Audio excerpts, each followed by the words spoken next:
Hey everyone, I am doing a video version of the newsletter again, and it'll be written if you want to skip down below and read it. But I thought it's quite nice to add a video on here and speak to you like this. So today's newsletter is about challenging the second brain concept. Now, I recently stumbled upon Daniel's tweet that proposed an intriguing argument.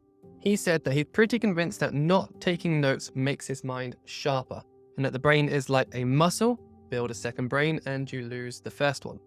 Now, this isn't the first time I've come across this idea, but I think there is some truth to it. I want to give a little personal anecdote about the Steve I masterclass that I went to. So let's imagine that you have gone to a talk, you're in a venue where there's no phone allowed, no recording allowed, and you think, okay, I'm going to this masterclass, I am going to just take lots of notes, there's going to be so much good information in there, I need to write all of this down.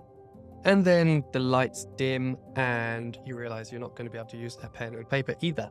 So not being able to take any notes, what do? You listen. The power of active listening. You need to listen and be completely present. So that's actually one of the topics that Steve I talked about, which is really interesting.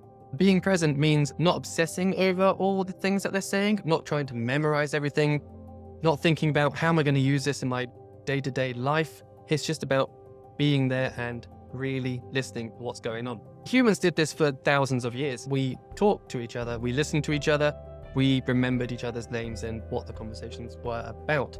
So I think naturally we are conditioned to just take on the important information. Like you might listen to a talk for an hour, not all of it's going to be amazing. In this case, the Steve I one, it was, but normally not all of it's going to be amazing or important to you. So I think our brains are wired to just take on the important information.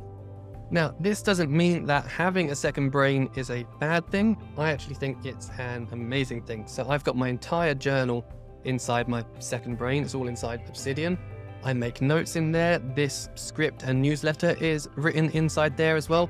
But I think there are pros of not taking down notes all the time. So while you're watching a YouTube video, while you're listening to a talk, while you're listening to a podcast, you don't have to be writing down notes all of the time.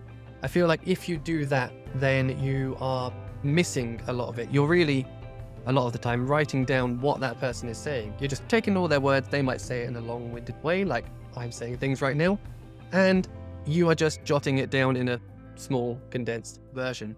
Instead of what you should be doing, I think, is taking what they say and thinking about it and putting it in your own words, but not just that. Actually thinking about what are they saying? Do I agree with it? How does it make me feel? What does it relate to in my own life?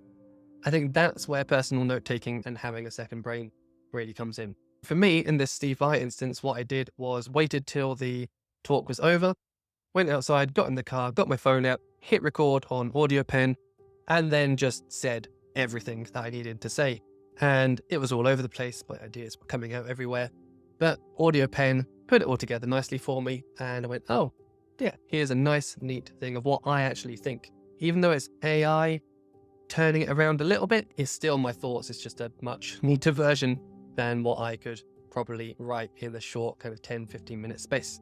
In conclusion, I do agree with the original tweet. I think that if you were just making notes all the time, your first brain, your actual brain might atrophy. Like you're not really doing anything. You're just learning how to condense information.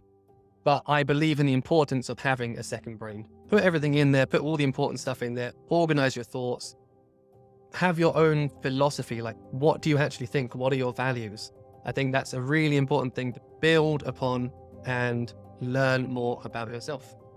I hope you enjoyed this little presentation. I'm just trying lots of different ways of sending this newsletter and trying to deliver more value than just here's some words that I've written. Let me know what you think and I will see you next week.